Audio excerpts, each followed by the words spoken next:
সিদ্ধান্তদের বিরুদ্ধে মিথ্যা মামলা করে যাচ্ছে। তারাই আবার নিজেদের স্বরূপ উন্মোচনের ভয়ে গত 6 নভেম্বর 2024 জাতীয় প্রেস ক্লাবে সাংবাদিক সম্মেলনে নির্লজ্জ মিথ্যাচারের মাধ্যমে পূর্বে তাদের কৃত সকল অপকর্মেও দায়ভার উলামাপন্থী সাথীদের উপর চাপানোর অপচেষ্টা চালিয়েছে। দিনই বিষয় ধর্মের যখন কেউ অবব্যাখ্যা করে, কোরআন হাদিসের অবব্যাখ্যা করে, নবী রাসূলগণের সমালোচনা করে, তখন সঙ্গতভাবেই উলামা একরামের দায়িত্ব হয়ে যায় সেগুলোকে উম্মতের সামনে পরিষ্কার করা, স্পষ্ট করা।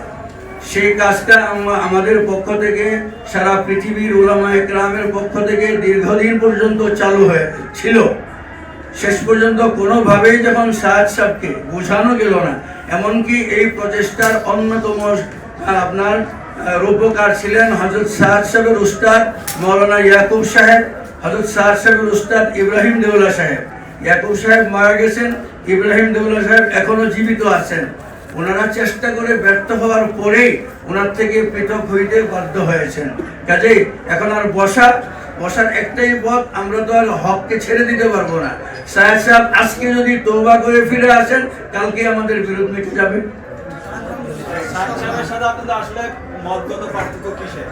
বললাম না যে কোরআন হাদিসের অবব্যাখ্যা, নবী রাসূলদের সমালোচনা, হযরত মুসা আলাইহিস সালামের সমালোচনা করেছেন, রাসূল পাক সাল্লাল্লাহু আলাইহি ওয়াসাল্লামের সমালোচনা করেছেন। তিনি বলেছেন যে বিয়েতে রোজি দিয়া, বিয়েতে কি দিয়ে না, বিয়েতে সাদু দিয়া অলিমা করা সুন্নত। রাসূল পাক সাল্লাল্লাহু আলাইহি ওয়াসাল্লাম জয়নব বিনতে জাহাশ নিজে যে বিয়ে করছেন, সেই বিয়েতে গোশত রুটি দিয়া অলিমা করার কারণে উনি ফিতনায় পড়েছেন। বলেন নাউজুবিল্লাহ। মুসা আলাইহিস সালাম 30 দিনের জন্য তুর পাহাড়ে গেছিলেন, 40 দিন যে অপেক্ষা করেছেন, এই 10 দিন অতিরিক্ত অপেক্ষার কারণে, অথচ অপেক্ষা করতে আল্লাহ পাক বলেছেন, এই অপেক্ষার কারণে উম্মতের 5 লক্ষ কত হাজার মানুষ, 88,000 মানুষ মুরতাদ হয়ে গেছে। বলেন নাউজুবিল্লাহ। এখন মুসা আলাইহিস সালামের সমালোচনা করবেন, রাসূল পাক সাল্লাল্লাহু আলাইহি ওয়াসাল্লামের সমালোচনা করবেন, সাহাবা একরামের সমালোচনা করবেন, হক্কানি উলামা একরাম তো উম্মতের সামনে গিয়ে সেগুলি স্পষ্ট করতে বাধ্য হবে।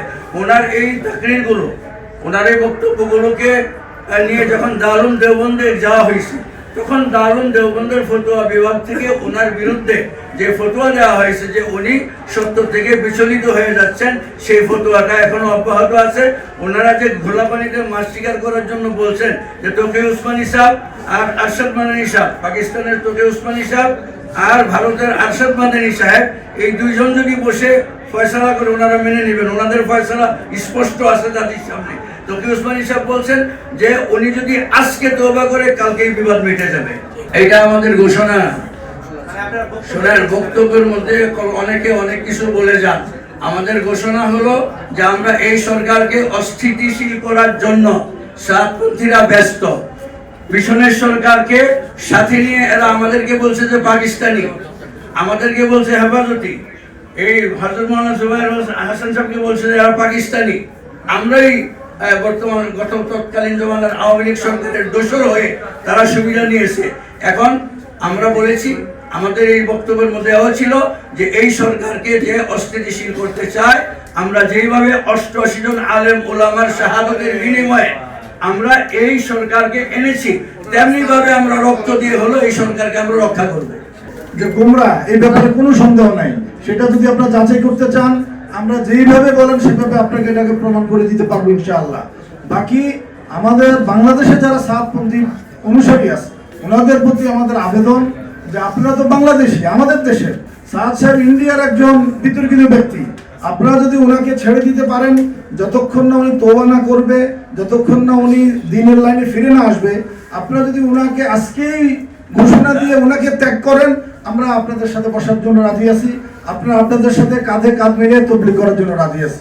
আমাদের শুধু একটাই দাবি, যে বিতর্কিত সাদ নবীর সমালোচনা করছে, কোরআন হাদিসের অপব্যাখ্যা করছে, এবং উনি ইন্ডিয়ান, ওনাকে বাংলাদেশে ততক্ষণ পর্যন্ত আনা যাবে না, ওনাকে বাংলাদেশে ততক্ষণ পর্যন্ত অনুসরণ করা যাবে না যতক্ষণ পর্যন্ত না দারুল উলুম দেওবন্দের ফতোয়া ওনার ব্যাপারে উঠল হবে, কিংবা উনি ওনার তওবা করে উনি সহি লাইনে ফিরে না আসবে। সহ সমসাময়িক বরেণ্য আলেম ওলামাদের সম্মিলিত পরামর্শে দাওয়াত ও তাবলীগের মেহনতের সূচনা হয়ে সারা বিশ্বের মুসলমানদের নিকট মকবুল কাজ হিসেবে সমাদৃত হয়েছে। সেই একই কর্মপন্থা অনুসরণে পরবর্তী হযরতজি মাওলানা ইউসুফ সাহেব রহমতুল্লাহ আলাই ও হযরতজি মাওলানা এনামুল হাসান রহমতুল্লাহ আলাই কোরবানি ও মেহনত পরিচালনা করায় গোটা বিশ্ববাসী সহি দ্বীনের আলোকিত হয়েছেন। অর্থাৎ উক্ত তিন হযরতগণই দারুল উলুম দেওবন্দের আকাবির উলামায়ে কেরামগণের সাথে পরামর্শের ভিত্তিতে সকল দ্বীনি কাজ আঞ্জাম দিয়ে আসছিলেন।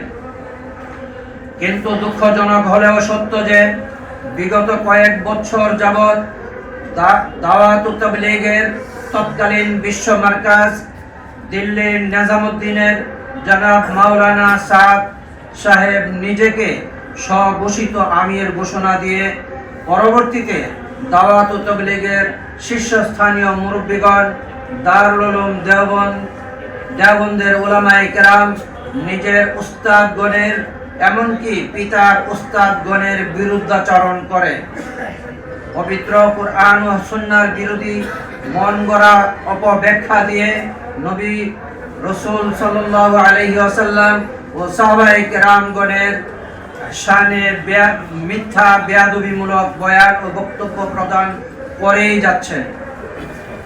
এই বিষয়ে দারুল উলুম দেওবন্দ সহ সমগ্র বিশ্বের শীর্ষস্থানীয় উলামা মাশায়েখগণ মাওলানা সায়ের সাহেবকে তার বিভ্রান্তিমূলক বক্তব্য প্রদান থেকে সরিয়ে আনার জন্য বারংবার আপ্রাণ চেষ্টা চালিয়েও ব্যর্থ হয়েছেন।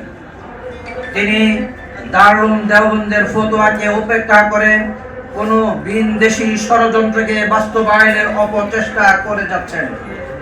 এই পরিস্থিতিতে তাকে বাংলাদেশে আসার সুযোগ দেয়া যেমন বিপজ্জনক, তেমনি তার অন্ধ অনুসারী ও ভক্ত